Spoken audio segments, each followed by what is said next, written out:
Audiovisual testing 1, 2, 3, 4, 5, 6, 7, 8, 9, 10, 11, 12.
here.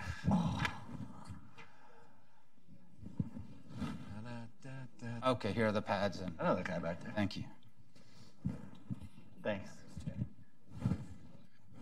Thank you. This is you. Oh, look at that. Thanks. Thank you, Karen. Thanks very much. Are you guys prepared? Oh, yeah. All right. Thank you all very much for coming to our timely panel. I think it's going to be, find it very informative.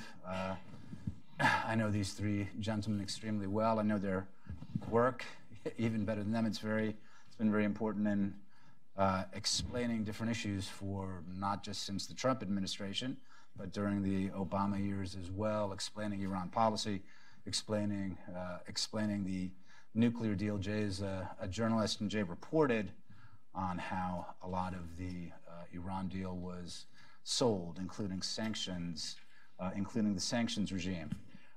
So I'm just going to introduce them briefly, and then we will start.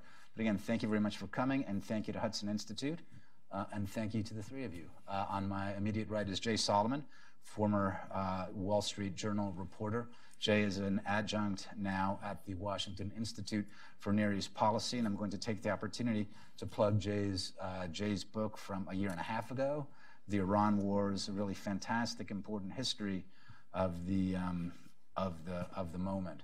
To his right is my Hudson Institute colleague, Mike Doran, senior fellow. I'll take the opportunity to, Ray, I should plug your book as well when we get down there, but I'm gonna let you do it. Mike again is a colleague here at Hudson Institute. I highly recommend a central article about explaining how we got to this place with the Iran deal that Mike wrote for Mosaic magazine in, was it February 2015? That sounds right. Okay, yeah, it's a very, very important piece in Mosaic magazine. To his right is Takeyh, a senior fellow at the Council on Foreign Relations, and we were just speaking about one of Ray's terrific articles, which is explaining something very important, because you'll see this coming back again and again. It's a talking point regarding U.S. relations and Iran. The idea is that somehow the CIA toppled the democratically elected prime minister of Iran in 1953. This is not true. I highly recommend that you take a look at Ray's central article on that when you get a chance. So without any further ado, I think we arranged it so that, Mike, you would start us off. Great, thank you. Thanks to all of you for coming. I think that now with the reimposition of the sanctions this week, and the president having left the JCPOA, we've got a kind of contest going on now between, you can see it as Donald Trump versus the Iranians, or Donald Trump versus the Obama foreign policy establishment. The minute the president announced that he was leaving the JCPOA, the former Obama staffers started working together with the Europeans to propose to the Iranians that they try to wait Trump out. They try to wait Trump out until 2020, when a new president can come in and they could return to the JCPOA. So the contest we have now is who's going to get there first? Is President Trump's new policy of coercion against the Iranians going to lead to some kind of fundamental transformation in Iran, or to a new deal between the West and the Iranians, or are the Europeans and the Iranians going to be able to wait Donald Trump out and then return back to the JCPOA style diplomacy that we had before Trump? And I have to say that I personally don't know who's going to win this. The Obama policy was built on the idea that you reach out to Iran and work to find a strategic accommodation with Iran, not just on the nuclear question, but also on major regional issues like Syria. And it was built on the assumption, on I think two key assumptions. One is that on issues of U.S. vital interests, such as stability in Iraq, fighting ISIS, fighting Al-Qaeda, free flow of oil in the region, and so forth, Iranian interests and American interests were not antagonistic. And secondly, that by drawing Iran into multilateral agreements and economic interdependencies, we could moderate the behavior of the Iranians, and I think of the Russians as well. The Trump administration has adopted the opposite policy. The opposite policy is that we're going to coerce the Iranians and force them to capitulate on the issues of that are of greatest concern to us. But when it comes to this coercion strategy, the administration has primarily opted on economic coercion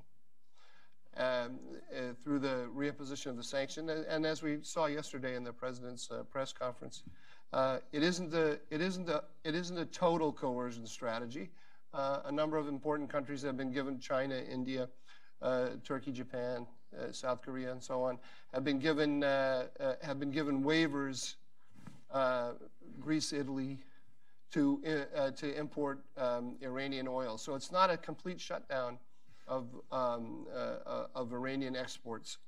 So the Iranian economy has been significantly weakened. There's no doubt about that, and we can see that that's having immediate effects on Iran. But it's not obvious that this is going to be sufficient to compel them to come to the negotiating table and offer the administration what it would need in order to reach a new agreement. What's striking to me in looking at this is that there isn't a lot on the coercion side. There isn't a kind of military strategy to push back against Iran around the region. There's a rhetoric of coercion in that realm, but I don't see the policy actually following it. I don't see that we have a coherent policy to, let's say, undo the Hezbollah model that Iran has used to project power around the region. So I'm absolutely, personally, somebody that's in favor of a coercive policy. I don't think the other policy of engagement was ever going to work. So I see this as a positive development.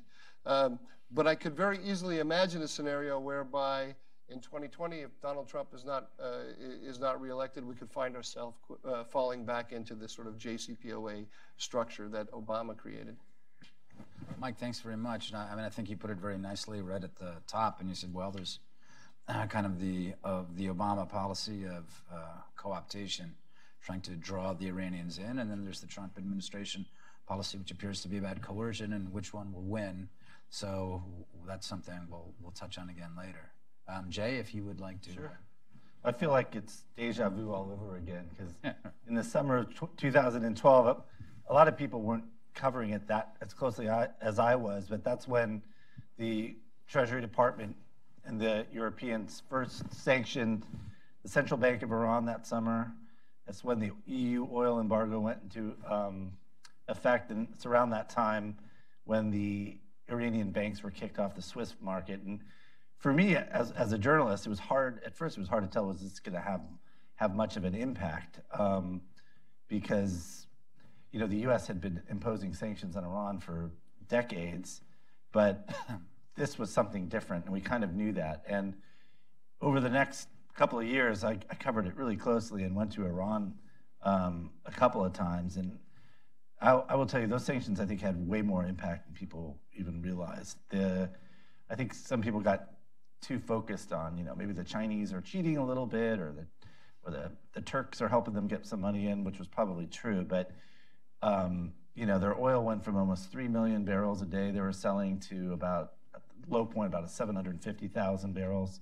They were basically completely kicked off the international banking system, and their currency collapsed by about 2/3 at one point. And I went to Iran in the summer, that's more the spring of 2014, and one of the most memorable interviews I did in the whole time I was there was with he might still be the deputy central bank governor, and these guys looked like they had seen a ghost. I mean, they couldn't I don't even think the U.S. government fully understood how much it was working, how choked off the Iranians were from the global financial system. And there were times where President Rouhani was giving speeches where basically he was warning that they might not be able to pay the civil servants. So the sanctions had a huge impact. And I think even today, it's underestimated, particularly in that period of from 2012 into 2013 when Rouhani was elected, and then they moved really quickly to start negotiations. The really nasty sanctions, the central bank, the oil embargo, I mean, it was really only in effect for maybe a year before the negotiations started. And then when we started really a formal negotiation, we were starting to pay the Iranians nearly $1 billion a month, or letting some of the oil money go back. So the pressure, the real pressure was not there for that long. And I think people lose sight of that. And the reasons why it was so effective, I think people have also lost sight of. I think there is some truth to what the Obama crowd says, which is, they were willing to negotiate, or they at least showed that they were willing to negotiate, and therefore they got more international cooperation. I think there was some truth to that, but I still think if you really look why it worked, it was the $9–10 billion worth of fines that were levied against European, Middle East, and Asian banks. They were, everyone from Barclays to Standard Chartered to Lloyd's of London, all these major banks getting hit with these billion-dollar fines. It just, that more than anything caused the system to choke up. And I think that is another element that got, that people don't remember. And I also think there was sophisticated diplomacy in the sense that as the sanctions built up, this dialogue with the Chinese, the South Koreans, the Japanese, to weed them off of Iranian oil and getting them access to other flows, whether it was from us, from Libya, from others, that was an effective model. And that's, I think it was the combination of getting alternate energy supplies and our willingness to find big banks that were breaking the rules. Takes us to the Trump administration, and we're kind of at the same point again. And, will it be as effective as it was the last time? I would argue the Iranians are in way worse shape now than they were in 2012 when this process started. Back then, they had huge oil revenues from that decade when Ahmadinejad was in power. He got very lucky that they had this huge cash, even though, it was interesting when the Rouhani crowd came in and interviewing this deputy central bank governor, they knew that this country was in bad financial shape. But the Ahmadinejad crowd had so cooked the books when they actually saw the position. I was hearing $200 to $250 billion hole in their banking system, which, I think they were able to plug. But now if you look at the situation now with the oil's much lower, so I think the Iranians have a much less of a buffer than they did back in 2012. And I think they've burned through a lot of the money that they got from the JCPOA, whether it's fighting in Syria or just their internal financial system. The fact that their currency has been in free fall for over a year before the sanctions, I think is a sign that, whatever money came into the system from the JCPOA, their own internal corruption, their overseas military operations, I think they burned through that cash pretty quickly. And that might be a sign why the currency is already in free fall, even before or as these sanctions came back into effect. The question, I guess, for me is, definitely the Trump administration has not as easy a road as the Obama crowd did as far as reimposing these sanctions because of the frictions with Europe, the frictions with other countries in the world. I guess I wonder, is the Trump administration coordinated enough that they're really going to start hitting foreign banks for doing business? Are they willing to play that game? Are they that organized? Because I still think, even during the Obama crowd, when they were trying to get foreign banks to reopen with Iran, they wouldn't do it due to their concerns that the next administration might not have the same policy. So I think there's a lot to work with given the fear from the past. But yeah, I wonder if how well it will be executed, and it's still unclear to me what is the ultimate end game for the sanctions campaign. I always thought during the Obama years, the kind of the terms shifted. Early on, if you talk to Treasury officials, they said, oh, these sanctions are to block the Iranians globally because they're doing all these horrible things. We're trying to freeze them out. And then it shifted to, no, these sanctions were put in place to get them to the negotiating table. I think the terms for the sanctions shifted, but under the Trump administration, are these sanctions in place until Iran meets all 12 of these points that Secretary Pompeo laid out? Or is it to get them back to the negotiating table to get a better nuclear deal? And watching President Trump with the North Koreans, I could see a situation where if meetings start up and some momentum goes, he might forget all these other points and will be strictly about the nuclear file. So I still don't fully know what the end game is here, but I do think Iran is in a much more precarious position in 2018 than they were in 2012. And I think they know that, which is why you see, Javad Zarif on Twitter 20 times a day. They're really worried about this. This stuff that they're not worried about it, or they're worried about it because they know what it was like back in 2012. And I think they know they're in a worse position now than they were then. Jay, thanks very much. I just, one thing. Well, first of all, you bring up the European angle, which is very interesting, and that's something I want to touch on. It's part of the title of our panel, and there is an idea that a lot of this was intended to hold back on certain aspects. It was intended as concessions to Europe. But before that, I want to ask you, so you see on Twitter, or you see different arguments made by former Obama administration officials saying, look, it's not going to, no matter how much you sanction them, it's not going to affect their destabilizing activities throughout the region. And which strikes me as strange, if they think that sanctions don't affect that, then what was the purpose of getting them to the table, or how'd they get them to the table? But how do you I honestly thought most of the Obama senior officials didn't believe in the sanctions. I mean, if you looked at... What do you mean they didn't believe that? Well, the really nasty sanctions, particularly the secondary sanctions on all the banks and the central bank, those were congressionally mandated. I think there was one vote, it was 99, that there were senior officials, Wendy Sherman and others went to this was particularly on the oil sanctions or the central bank sanctions saying, kind of trying to slow it down. And the Senate passed 99-0, so it went into effect. So I still question whether a lot of the senior officials really wanted the sanctions in any way. It's because I don't think they totally believed in them, and then they kind of adopted them as a way to justify the JCPOA. So I think intellectually there was a lot of questions about the use of sanctions from the very top. Thank you. Ray, if you could follow up this. Thank you. I agree with almost everything that was said by Mike and Jay.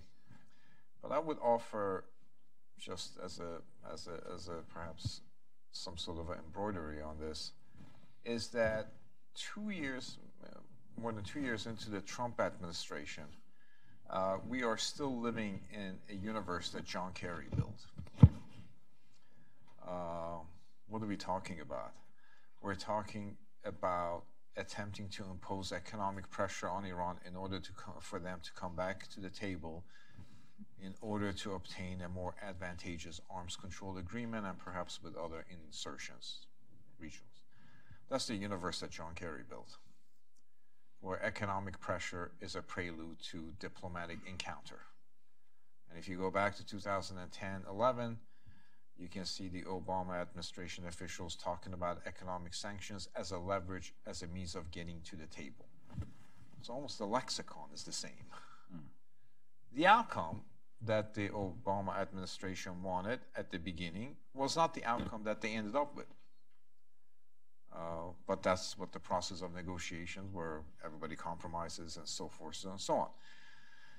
So we have not migrated from the universe of John Kerry to the universe of John Bolton, where it is actually the character of the regime and the nature of the regime that is the problem, as opposed to its instrumentalities or projections beyond its borders.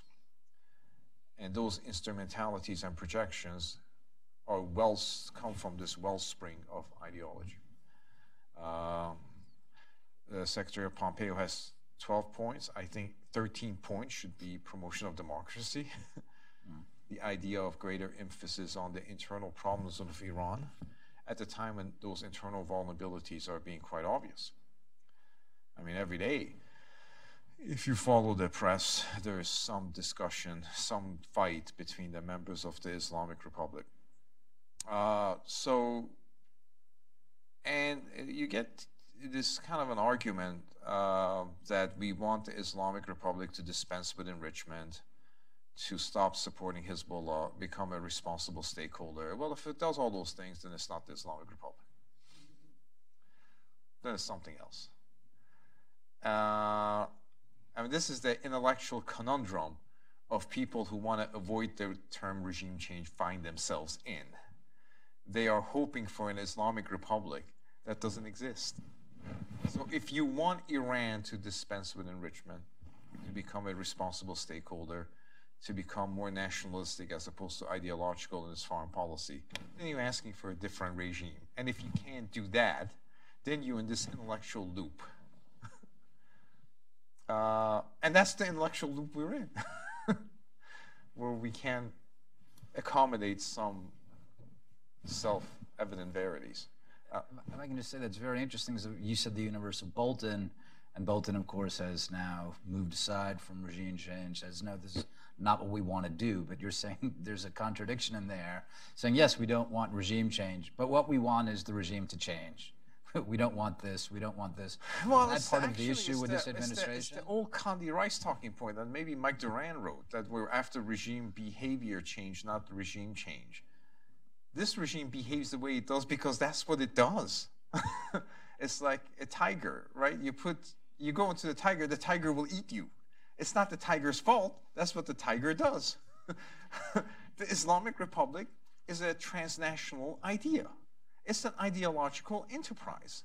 It is animated by certain values. Anti-Americanism, anti-Semitism. If it's not those things, then it is not the Islamic Republic. And if you don't want those things, then you should not want the Islamic Republic, but you can't say that. And that's the limitation of the argument that I see, I think. Mike, it looks like Mike wanted to, did you want I have to disagree with Ray. I think that clearly, Ray, you want a regime change policy. Yes.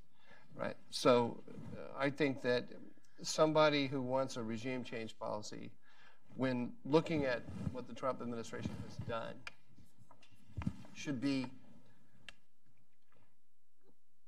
moderately optimistic. Oh, it's a good Iran policy. It's a significant improvement. It's a good Iran policy. It's a significant improvement over the Obama It's a solid policy. You led with we're still in the world that John Kerry created, and I don't think that's true. The concept is Kerry's.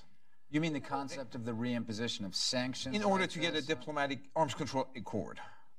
But I think that I can let me say exactly what you said. Okay. Putting the emphasis on different in different ways.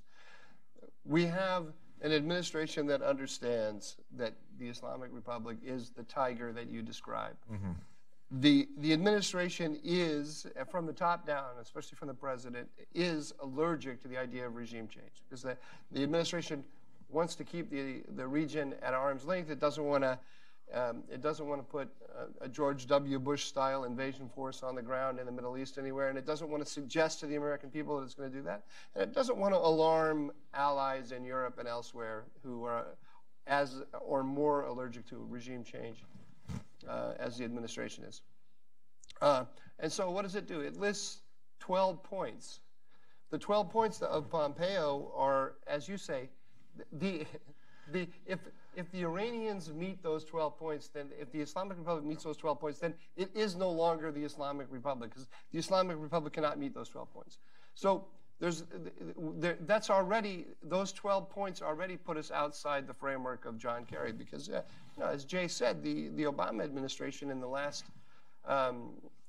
2 years, it took all these sanctions, which were put into place explicitly in law, for malign behavior in the region, for ballistic missiles, and for all these other things, and said, no. It was only to get leverage, to get a deal on the nukes. So once again, the administration has widened the aperture and said, no. We have a whole host of problems with the Islamic Republic, not just the nuclear program. The president has said this explicitly. So there's always a possibility with Donald Trump. There's always a possibility that Zarif will say, I want to have negotiations, and Trump will say, aha, negotiations, and we'll go to negotiations.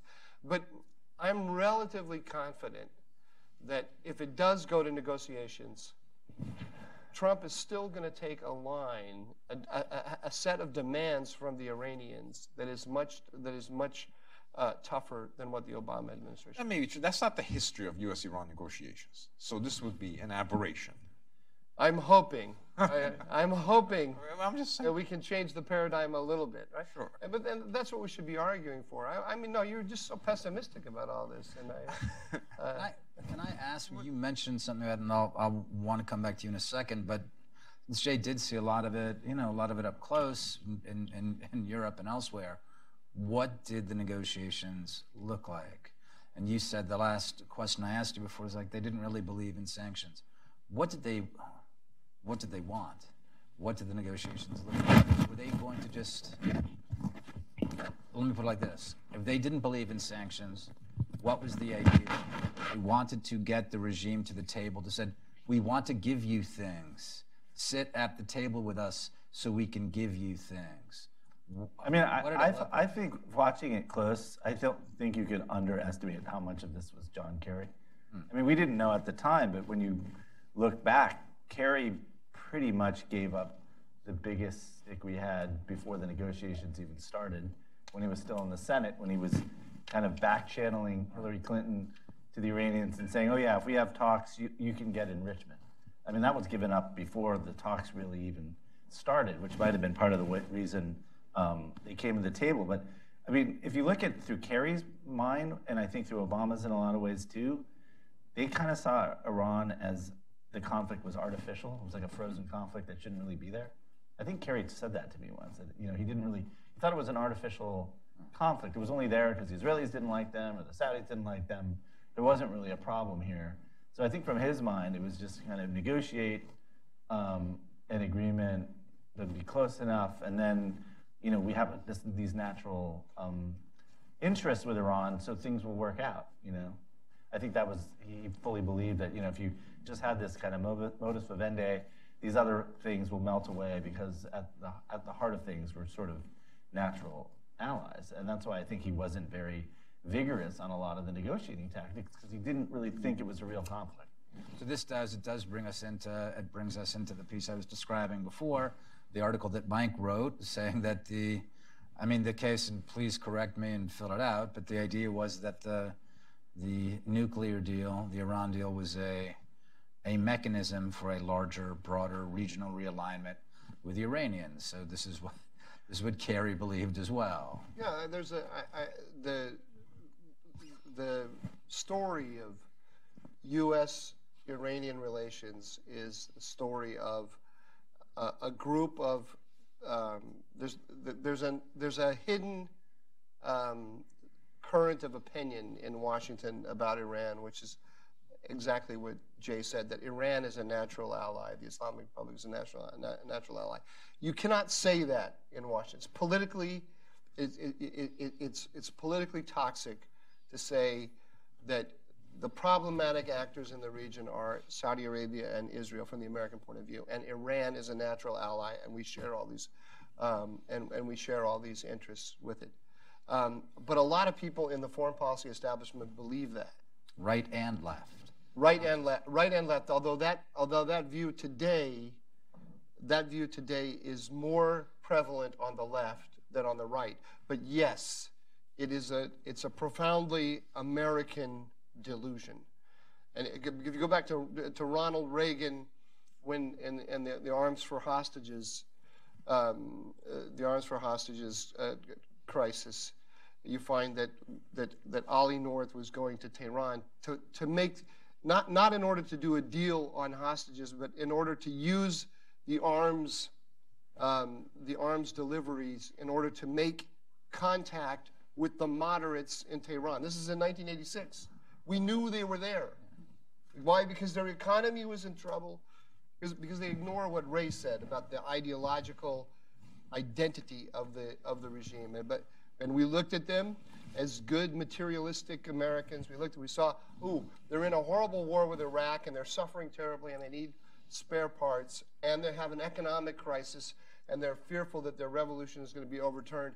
Therefore, there's a moderate group there waiting for us to reach out to, and we look for them. This is the delusion. That argument goes back to Jimmy Carter and the way he handled the hostage crisis, because he did not want to handle the hostage crisis in such a forceful manner that would undermine the moderates. And the Zarif of that time was Sayyid Qutbzadeh, and the Rouhani at that time was Bani Sadr. One was exiled, the other one executed later. But that goes back to the origins of American encounter with Iran in 1979. It goes back to the American conduct in the late stages of the Iranian Revolution, when Ambassador Bill Sullivan and others, Cy Vance, Warren Christopher, suggested that it is time to deal with moderates such as Mehdi Bazargan and others, and bring about the extinction of the monarchy. So it has a richer and deeper pedigree than you suggest. I want to ask you. Yeah. I want to ask you. You who have written, Ray has written 17 books on U.S.-Iranian relations. About 16. 16. I'm sorry, I exaggerate. Yeah, that's right. Let's not get out of hand here. But I want to. Guy has a life outside of writing about Iran. This is for me the enduring mystery of U.S.-Iranian relations. Why the United States has this persistent belief that there are these moderates over there who are they're reaching out to us and they're just salivating for a new relationship with the United States. And I can give you lots of examples of when I was in the White House when this idea popped up in surprising places. Your memos. No, Which Ray has. I shredded all those. No, why? Do you have an explanation for it? Explanation. I don't have an explanation. I mean, there are diversity of opinion in the system. Not everybody agrees with everybody on everything.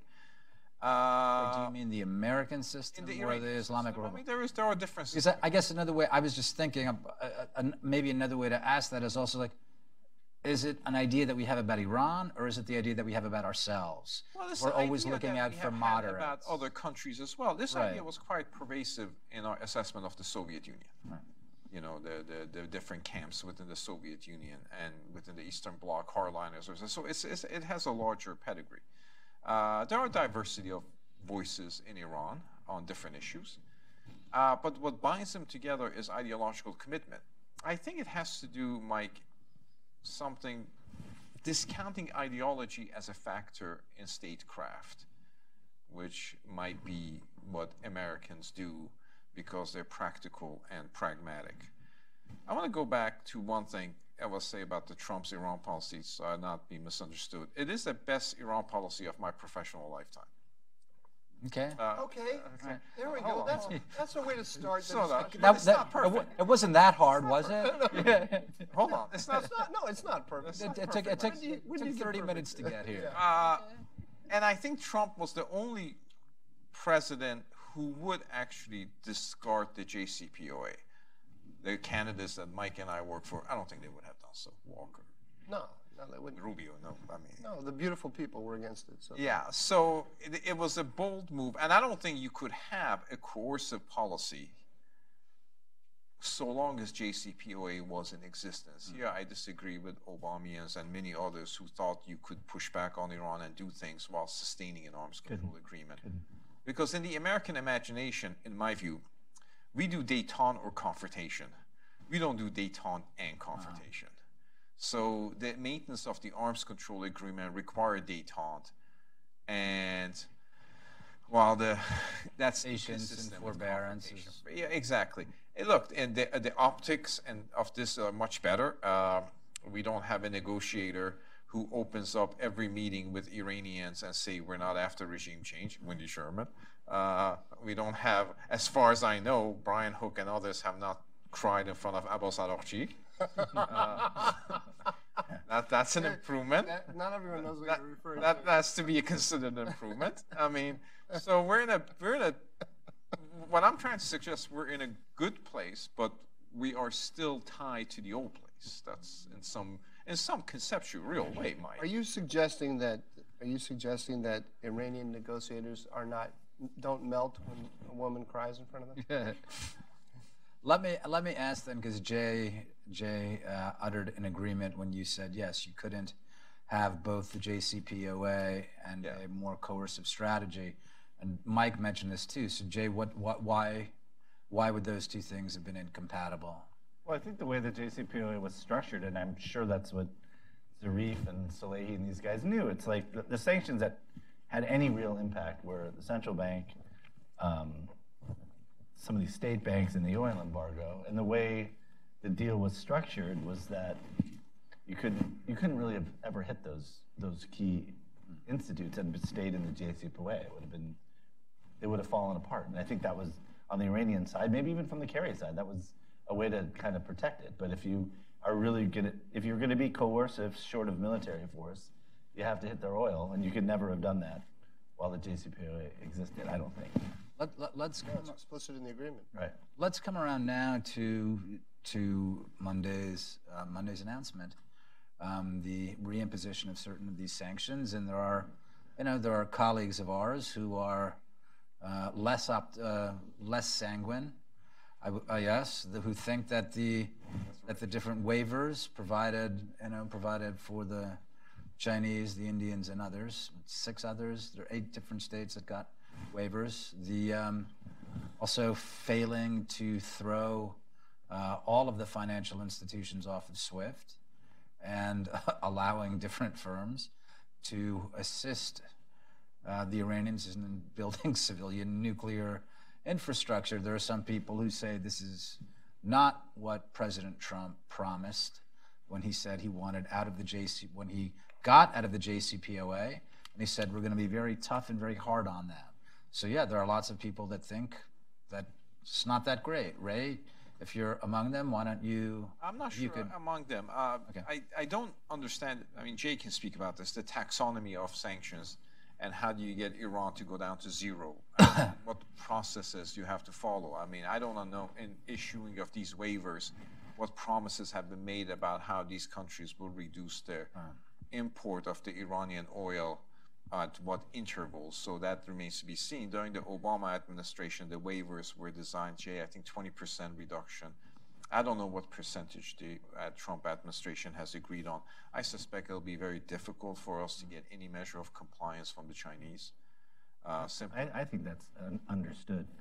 I think that was probably understood the last time, too. Simply because they're not as vulnerable to our banking system, and they also have their own ways. But I think what the Trump administration has proven, and I think this is an important lesson for his successors, is that the power of the United States is so great that it could essentially multilateralize its economic sanctions without the consent of the incumbent European governments.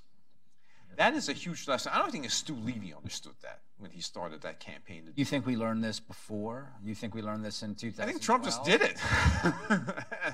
I think they learned, though. I think when they started under Levy and these guys, I think they were worried, we'll be a emperor with no clothes if they don't follow, and they follow. Well, in 2005, when Bush administration started this policy, it told itself, we need to have a campaign of name and shame. We need to go to UN in order to get UN resolutions in order to get a legal structure that makes it easier for governments to have a legal foundation for termination or reduction of their trade. What Trump administration proved, you don't have to do that. Trump administration proved that an assertive American policy then can actually get large measure of compliance from European commercial sectors that the European governments are uneasy with. And we didn't have to do the Levy's campaign of shame and name. We didn't need Nick Burns' 8 resolutions. We could have just done this in 2005 if Mike Doran has been a little more imaginative. Mike, would you like to? You wanted to, even before that wise that quip, you wanted to respond. Yeah, I do. I don't. I don't entirely agree. I think Stuart Levy would have understood that You guys just, if you could just fill out a little bit. Stuart Levy was the Undersecretary of the Treasury who was the architect of these type of sanctions, which are completely different from the financial sanctions, which are very different from any form of sanction we ever applied before, because these are a reputational attack on Iran, and they force actors throughout the economy to either completely abandon transactions with Iran, or to reduce them significantly, or to continue them but to raise the price on the Iranians significantly. So that no one actor is doing exactly the same thing, but the cumulative effect is a huge blow to Iran. I think that the way we did it was I say we because I was in the Bush administration. I think it was very intelligent. Because we actually genuinely convinced the Europeans to go along with this. And I think there's a downside to the way the Trump administration has done it. Now, maybe there was no alternative, but we shouldn't kid ourselves. We coerced the Europeans to do this, and they're really not happy about it at all. You mean now with the Trump administration? Now they are really unhappy. Even the British. You've spoken with some of the Europeans. I've spoken with a lot of Europeans, and they're very angry about. They are really. Can you say what they're angry about? Because they feel justifiably so as well. I mean, if you're sitting in Berlin and you're looking at American policy, and you have the Bush administration for years telling you divest, divest, divest, and then the Obama administration comes in and says invest, invest, invest, and then the Trump administration comes in and says divest, divest, divest. Right. You feel whipsawed, right? And justifiably so. I mean, we Americans are deeply divided on this question. The Europeans are not. And every American who comes to the Europeans with a great sense of self-righteousness and anger and says, you must do that. It's annoying. You have to look at it. It's very annoying. So there's a consequence of this. And the consequence is that if Trump doesn't get what he wants, this is what I was trying to say in my opening remarks. If Trump doesn't get what he wants by 2020 or by 2024, depending upon when he leaves, then we're going back to the JCPOA. If we get a Democratic, that's what you meant. If we get President Bernie Sanders, President Kamala Harris, they're going to get together with the Europeans immediately, and we're going to go, and it's going to go right back to where it was, and they're going to have a tremendous feeling of self-righteousness as they move back to the JCPOA, and that's not a victory for American diplomacy, if that happens. As far as the implementation side of it, I really look at the oil sales and the oil numbers. I think in 2012 it was like 2.75, maybe 3 million barrels a day. I think at the lowest point in the sanctions period was about 750,000. That's a huge hit. I think it's already down to like 1. Isn't that a million now at least? I think 1.6, 1.7. But okay. And they've just put it in place. So even if you don't get total compliance, if you get that number down around to 1 million or below, that's real pain. Like you can, I would assume people in the Treasury probably discount the fact that the Chinese will come on board and say, all right, they'll buy a certain amount, but there's so much supply from us and others that the Chinese might just not buy it anyways. But I think even if it's not implemented in the right way, if the oil gets down to 1 million or below, I think that I wouldn't be surprised if negotiations would start again. Really? I mean, that's hard to sustain, and they're in a much worse position now than they were in 2012. Right. I mean, clearly, Javad Zarif, Hassan Rouhani want to negotiate. They clearly want. Why do you say clearly? Because that's the signal they're sending even Javad Zarif's latest claim was the United States has to come back to JCPOA. And now he's saying they just have to show respect because they understand several things about negotiations and they understand several things about where we are at this moment. If you kind of look at the totality of the Iranian press and public commentary, what you see is inordinate attention to American domestic politics that I hadn't seen before. Interesting. Before they're all Zionist. Now they're beginning to really differentiate between the Democratic Party and the Republican Party. Whether that's exaggerated or not, I don't believe it is.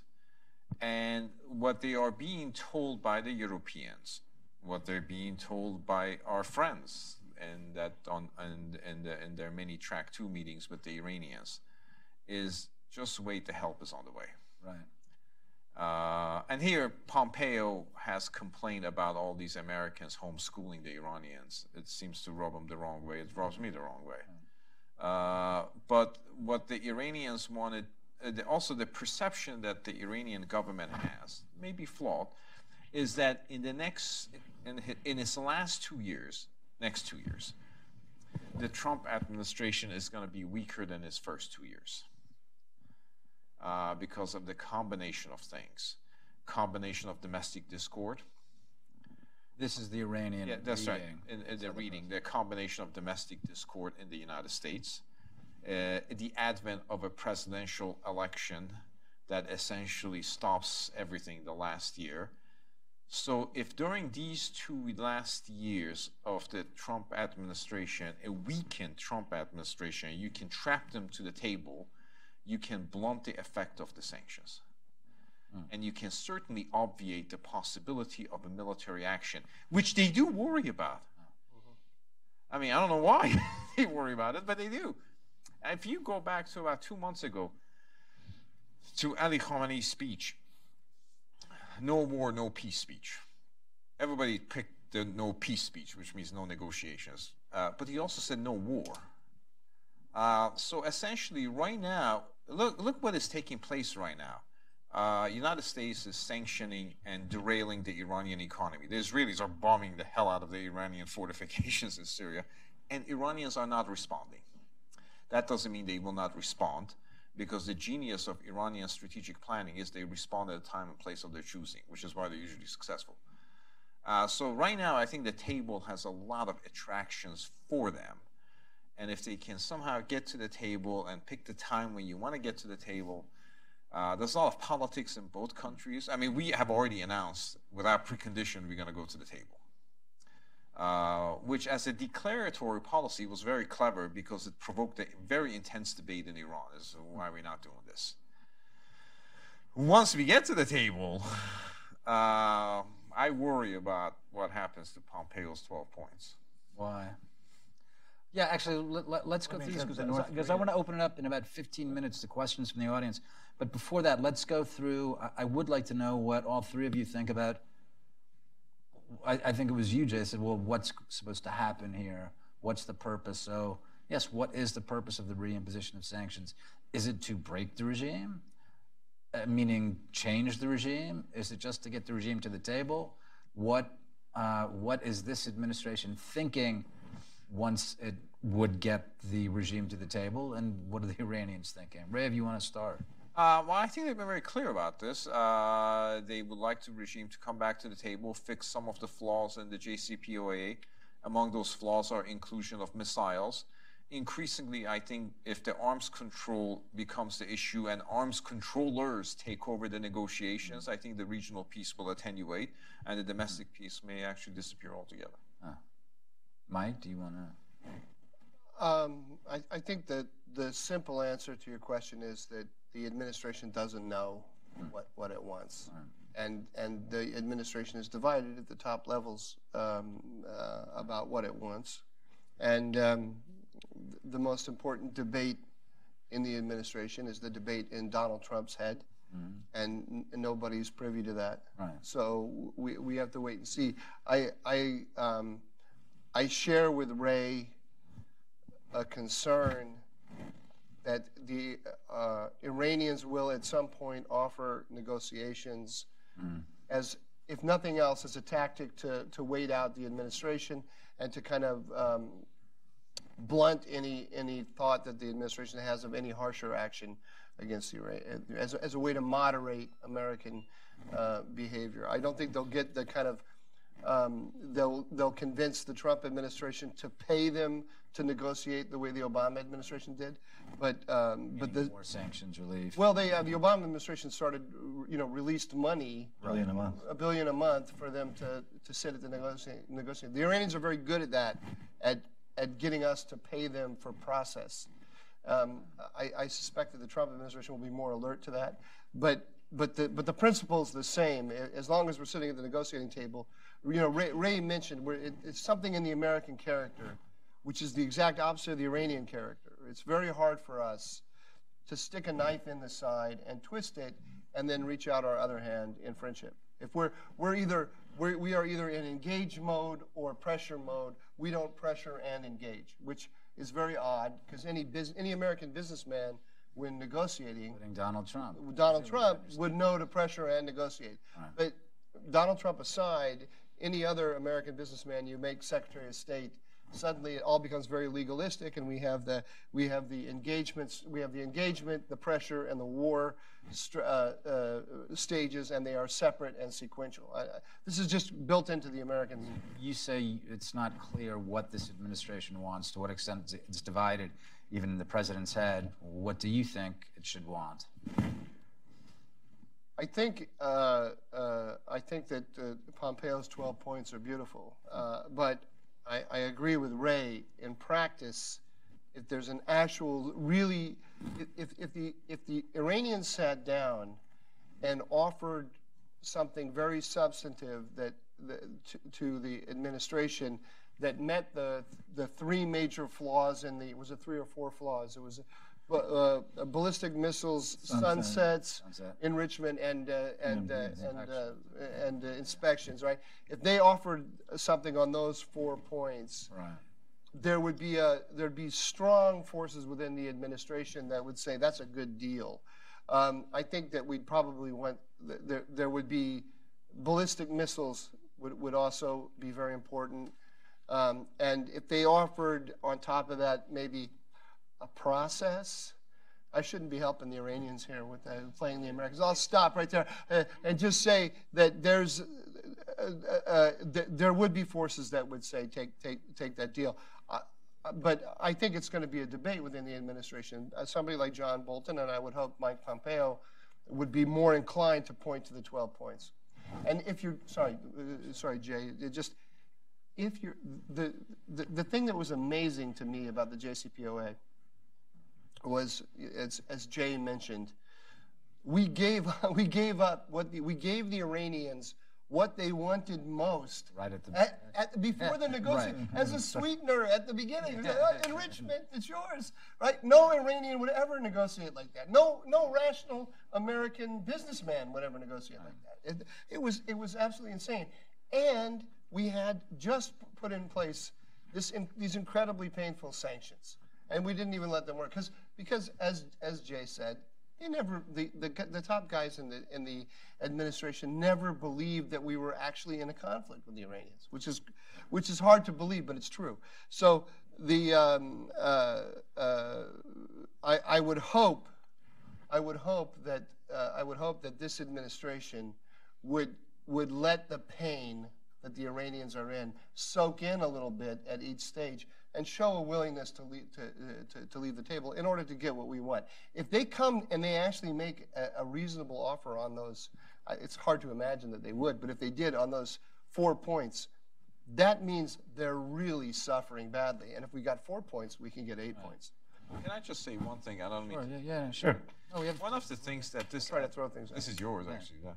They're all mine. One of the things. I'm a better negotiator than you. Yeah. This administration at this point has been very fortunate in a sense it hasn't faced an Iran crisis. George W. Bush administration faced an Iran crisis in 2005 with the resumption of the Iranian nuclear program and the Iranian activities in Iraq. The Obama administration faced an Iran crisis. Every 4 weeks, there would be an IAEA report saying there are more centrifuges, more enriched uranium accumulated, and 20% gradation. Once the crisis is generated, the pressure on the administration from domestic constituency and abroad for coming to the table and dealing with the imminent threat is going to be quite intense. And they have to manage the crisis. Bush came under enormous criticism for not directly engaging the Iranians and having a precondition. So the way I would do it if I was Iranians, I can think of it, they can think of it, is I would begin 20% enrichment while at the same time offering to go to the table to deal with the 4 issues that Mike is talking about. Therefore, I use the lure of those 4 concerns and the threat of 20% enrichment that will increase pressure on the administration.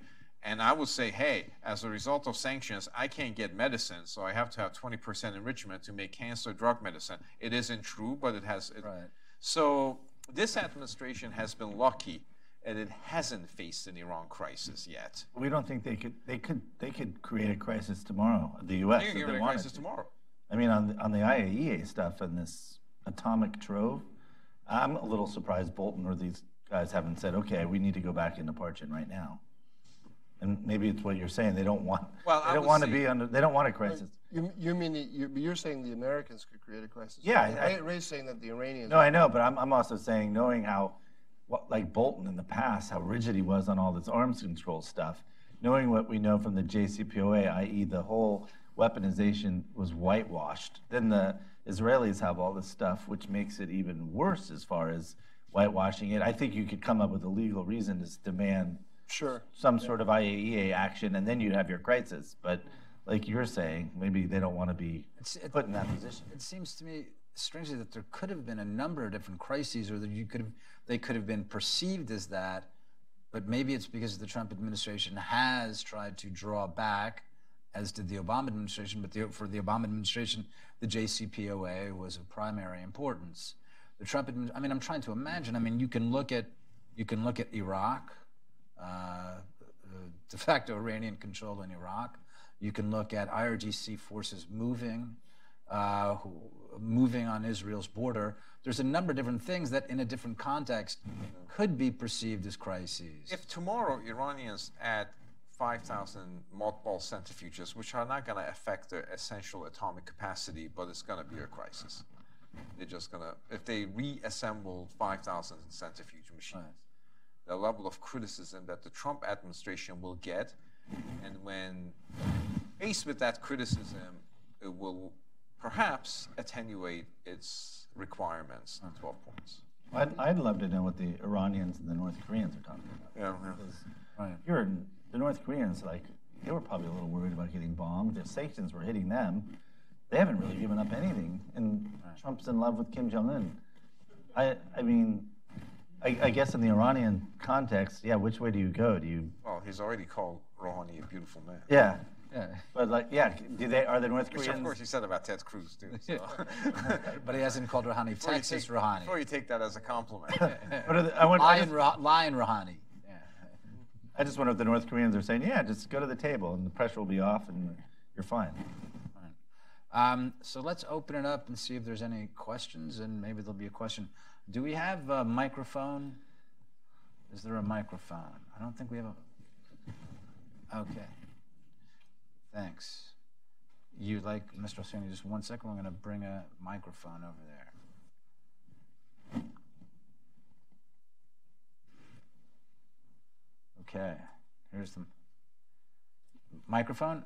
We have a gentleman right here. You can bring him a microphone. Thanks. Thank you. You could identify yourself. Is it on already? Hello? Yep. All right. The question goes to Mike and his optimism about the sanctions and the results of the sanctions. I'm sorry, could you identify yourself just so everyone else? Ahmed Husseini from Lebanon. Thanks. A friend of Mike. Would that work? My plant. Yes. Are we losing sight of the final destination here? Iran's misbehavior in the region, which is more important to Khamenei, the nukes as a weapon or Hezbollah? What a great question. Well, I would, first of all, I would say that I think that actually confronting, challenging Iran in the region is the weak point in the Trump strategy.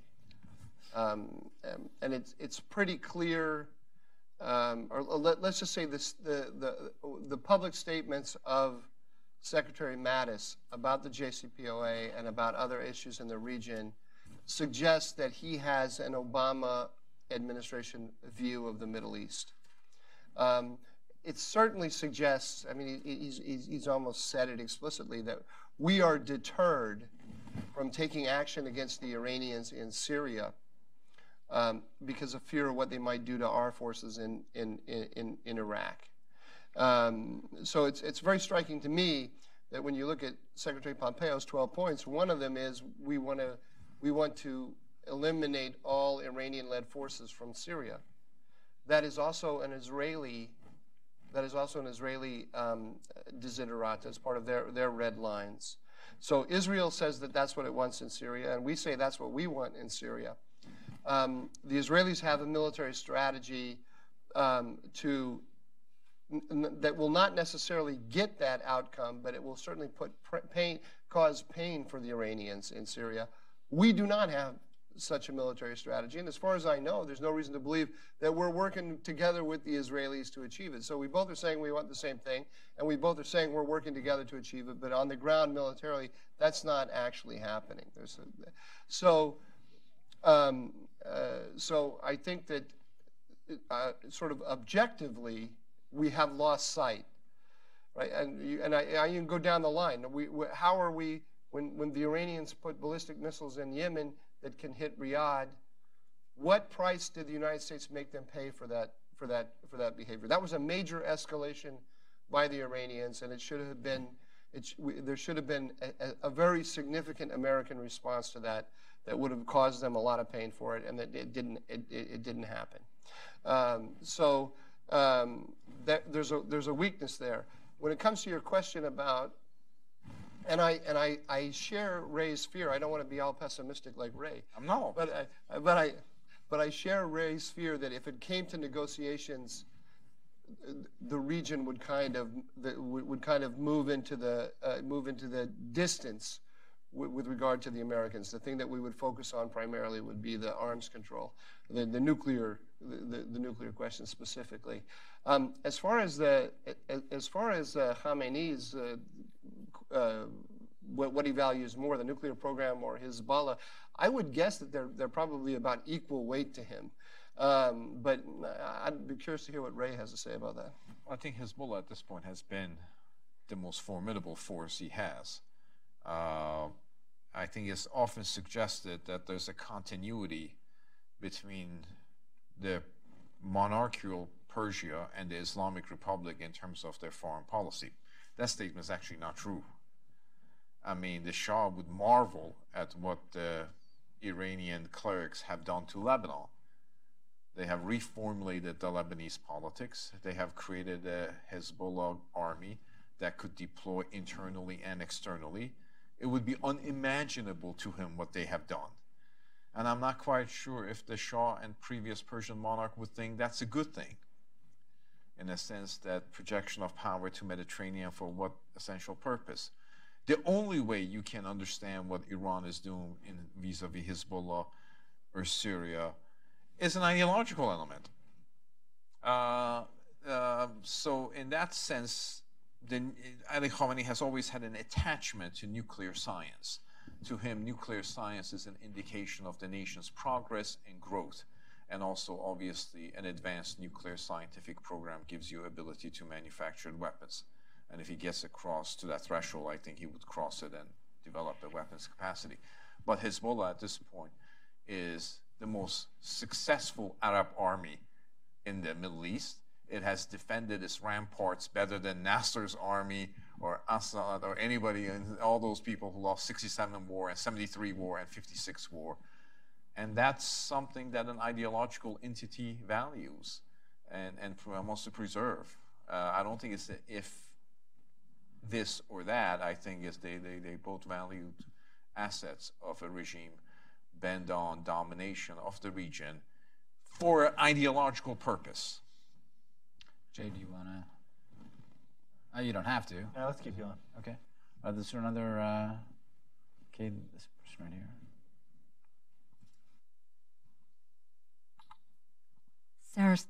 Sarah Stern, endowment for Middle East, yet another friend of Michael Doran.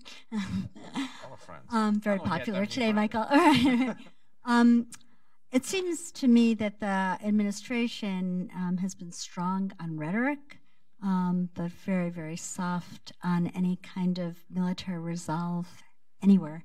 And we're still haunted over the specter of another Iraq war. What do you think? And I'm not sure if further sanctions really can modify behavior. It seems like just the end goal is just to go to the table yet once again. What do you think it would take for the United States to actually understand the nature of the ideological threat and to be a little bit more robust in our military posture? I don't entirely agree with what you said, in that there has been a significant change from the Obama administration to the Trump administration with regard to military posture and actually behavior, particularly in Syria. You can see it. First of all, we carried out 2 strikes against Assad, if not more, but at least 2 very significant strikes. They were not militarily significant in the sense that they changed the balance of power, but they showed, they transmitted to the Russians and to the Iranians a willingness on the part of the Americans to take action. And I think that was very significant. You can see it, for example, in the recent negotiations over Idlib, when the Russians and the Iranians and Assad were massing to go invade Idlib. The administration reminded Assad that he can't use chemical weapons, which they need militarily to take Idlib, and also threatened them that there would be consequences for what they were doing, and that took place simultaneously with Turkish preparations for defense of Idlib, and the American the more forward-leaning posture of the Americans has emboldened the Turks, and it's emboldened the Israelis. So our own, and as a result, we didn't get the campaign to retake Idlib, and that took place simultaneously with statements by the administration that they're not going to leave Syria until the Iranians are gone. So the whole posture is significantly different, and I think it has shifted the balance against the Iranians somewhat.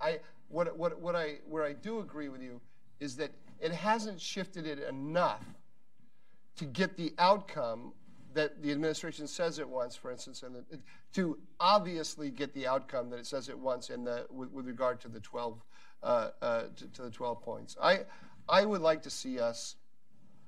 I think that, to put it in one simple phrase, the United States needs to develop explicitly a strategy, a concrete, practical strategy for challenging the Hezbollah model all across the region. And that, the Hezbollah model meaning building up proxies that are essentially under the control of the Iranians, that hold Arab regimes hostage and carry out nefarious activities, not just in the Middle East, but around the world. But in particular, the Houthis in Yemen, the Popular Mobilization Forces in Iraq, and the forces, the militias that the Iranians have put together in Syria, and of course Hezbollah in Lebanon. What we do typically is we treat every arena as a completely separate and disconnected arena. And we develop a policy in that arena about a whole host of things. And we say that countering the Hezbollah model or countering the Iranians, countering the Iranians in Yemen, countering the Iranians in Iraq is a priority. But it's always number 3 or 4 down the list. And if it's down to number 3 or number 4, even sometimes number 2, it means it's not really a priority, even though we say it all the time. And then we convince ourselves that there's some kind of process in place. We're gonna build up capacity of the Lebanese armed forces. We're going to build up capacity of the Iraqi armed forces. We're going to engage Maliki. We're going to engage Abadi. We're going to do this. We're going to do that. We're going to talk to Putin. And somehow, a year or 2 from now, that will lead to a dynamic by which the Iranians will be weakened. The Iranians are much more practical. They go to people, they put a gun to their head, they say, do what we want or we'll kill you. And they get the result they want, and we don't get the result we want. Let me ask something. So how much has the administration's Iran policy been affected by, and I'm not just talking about the renewal, reimposition of sanctions, but how much generally has the administration's conception of the region been affected now by the recent, I wouldn't say conflict, but the recent issues with Saudi Arabia and the Crown Prince? Is this playing a role in? It seems that certainly the president and other senior figures felt very warm and comfortable with Mohammed bin Salman, the Crown Prince. But now, again, I don't think that the president has backed off him, but certainly there's been a rather loud campaign against Saudi Arabia. So, Jay, if I can start with you, do you think this is affecting the administration's, yes, again, whether it's Iran policy or its conception of the region? I think it has to some extent. I mean, we've already called for the ceasefire in Yemen. Right. So you can see a pretty quick change, and I don't think that would have happened without the Khashoggi element. So yeah, I think it has changed. I guess what's hard to tell is how long does this thing die off, or there's real pressure from a lot of people, even on the right in Congress, to go after the Saudis. So I think it's had an impact. Ray, do you have? I mean, Mike, I want to know. I think it has. I think that's actually been the goal of the. I see. You have to ask, how come this has been on the front pages of the newspapers, the New York Times, the Washington Post, for so long? Look, the Iranians in recent months, but the one before that as well. They've done 2. France was the operation on the MEK conference. There have been 2 plots to assassinate people on European soil. This is a big, warm, wet kiss that the Iranians have given the Europeans for all the effort that the Europeans have made to keep the JCPOA alive for them. And those stories break. They're on the pages of the newspaper for a day or 2, and then they're forgotten. And this thing has stayed alive, and it stayed alive because it's a mechanism, among other reasons. There are many reasons, but one of them is that first of all, there are 2 reasons, if I may.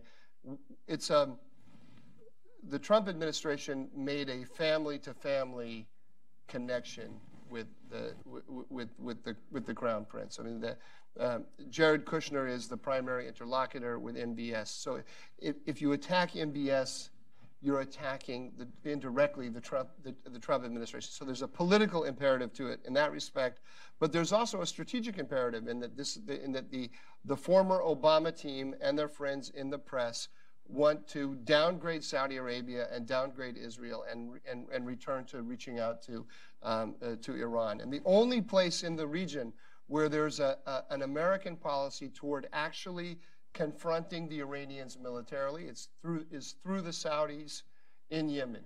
And so the argument went directly from the assassination of Khashoggi shows you how reckless the Crown Prince is. That recklessness is also apparent in Yemen.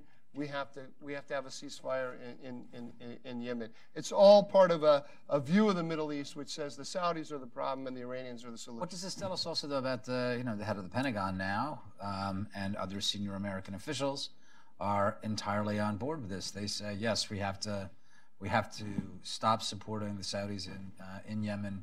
We have to broker a ceasefire there immediately. I mean, do they not understand the Iranian, how this is Iranian inflection? They don't understand how this plays? Well, there are problems with the Saudi tactics in Yemen for sure, and there's growing criticism of the Saudis, and I wouldn't say that it's all unjustifiable. So there is that element to it all. But I think there are a couple of assumptions embedded in the Americans who are pushing in that direction that are wrong. And one of them is that the Saudis are the cause of the war in Yemen, and that if we can moderate Saudi behavior, the war goes away. From the Saudi point of view, the war in Yemen is an existential threat, and it's not just because the Iranians have put ballistic missiles in Yemen that can strike Riyadh. It's that the tribes of Yemen bleed across the border into Saudi Arabia. If you have a hostile power in Yemen that's allowed to set up shop like Hezbollah has in Lebanon and can grow and mutate, it's just a matter of time before that goes across your border, and the south of Saudi Arabia is being destabilized. So they have a missile threat, but also a very significant political threat. And we need to realize that, because us telling them, don't worry about it, isn't A, going to make the Iranians moderate, it's B, not going to make the Houthis moderate, and C, it's not going to make their sense of having an existential threat go away. So they're going to find a way to solve that, whether it's with us or not, or without us. Ray, did you want to address that? I would say Saudi Arabia has been critical to a number of objectives that the Trump administration has in the Middle East: the containment of Iran, fight against ISIS, and the peace process with the Palestinians and Israelis. And at this particular point, it is hard to see how the Crown Prince can once again be an interface with the international community. Why? Because of the accusations that are what happened in Turkey. It's hard to see how that could. So you have the problem, as a matter of fact, similar to the problem that the Herbert Walker Bush administration had in '89. And you have a relation, you want to preserve the relationship with China, but you have to react against Tiananmen Square abuses. I would say unless the Trump administration itself demonstrates some initiative on that front, it may actually lose that initiative to the Hill, which is essentially what happened to his Russia policy. Early on in his tenure, the administration lost its Russia policy to the Hill when a sanctions bill of 100 members passed with no waivers, no nothing, or limited waivers that trapped the president in. I think the president and the White House, if they're adroit, they have to get in front of this. However, this issue has been enlarged and kept in the press. It's there. It's a reality. But what does it look like? I mean, how do they get out in front of it? They propose, like the Bush people, to some modest sanctions on their own to essentially get in front of the congressional momentum that is coming at a fairly bipartisan level. So that's, I think they can. I mean, Jim Baker actually wrote a piece about that in New York Times. They have to get in front of this because this is an issue. The decapitation of Khashoggi in the Istanbul consulate is a reality, is a data point. It is an issue. How it got there, how it's being maintained in the news, is there. It's part of the furniture, it's part of the landscape. And I think just to ignore it and hope time passes is not going to be very productive. They have to take some initiative, I think. I think. Is there anything else from the audience right now? If not, okay. I was just going to ask something about Europe. Let's see if it goes this way. So, can you hold just on 1 second? Well, thanks. Adam Turner with the Met. I just have a quick question, although it may take a long time. If Khamenei dies tomorrow, how would that change the situation in Iran?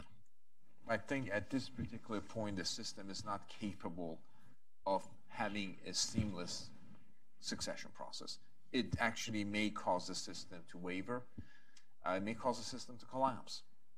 At this particular point, there is no internal consensus similar to 1989. Khamenei, for all his flaws, is the one that holds the system together, is the glue that holds the system together. And at this particular point, I'm not sure the system is capable of responding.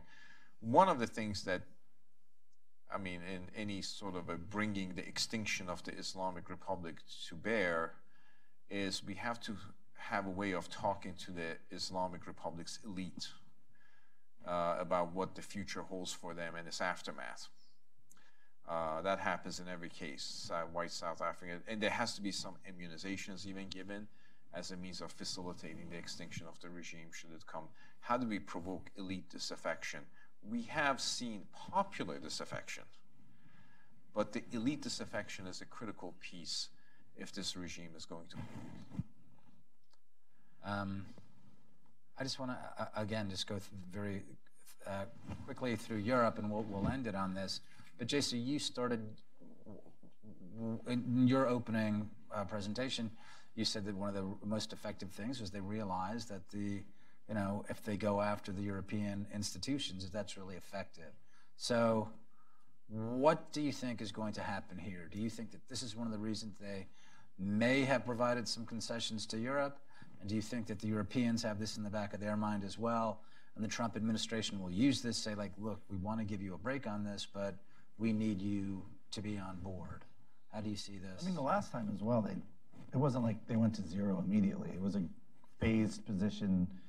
I mean, the Europeans went to zero, but the Chinese, the Koreans, the Indians, they had to go by 20%. I still think the companies are still largely not going back. Right. And that's knowing that, yeah, Bank Paribas paid $9 billion, whatever it was, $2 billion in fines.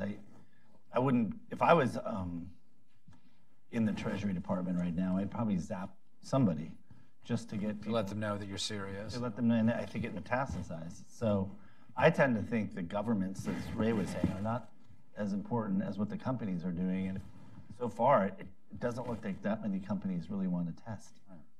Mike, do you want to finish? We have talked about the Europeans a bit. I just wanted to get your... I think the policy that the administration came up with in the last few days is actually something of a compromise with the Europeans.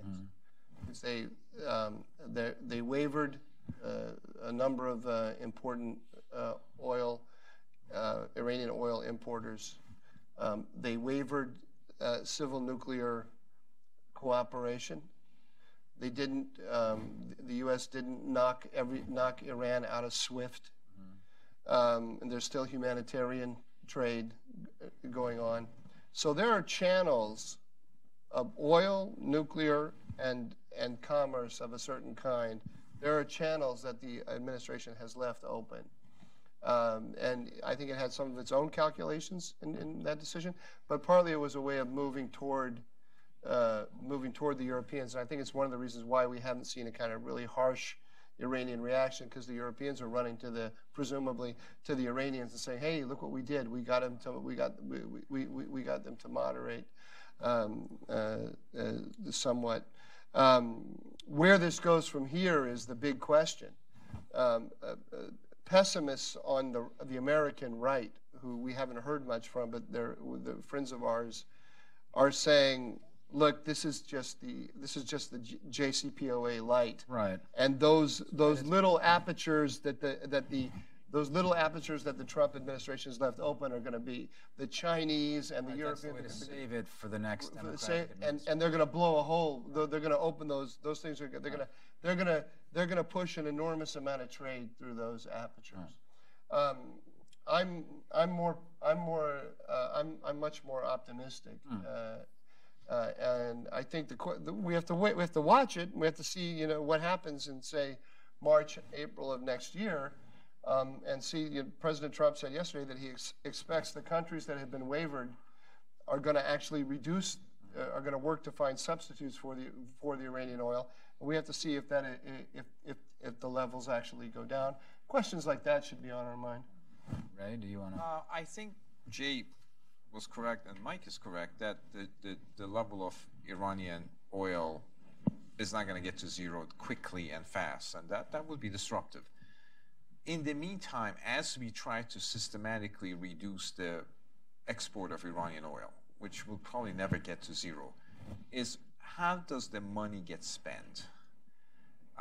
Should it be escrowed in Indian banks where Iranians don't have access to it other than purchasing goods in India? Should it be ensconced in the Chinese banks where they can move it?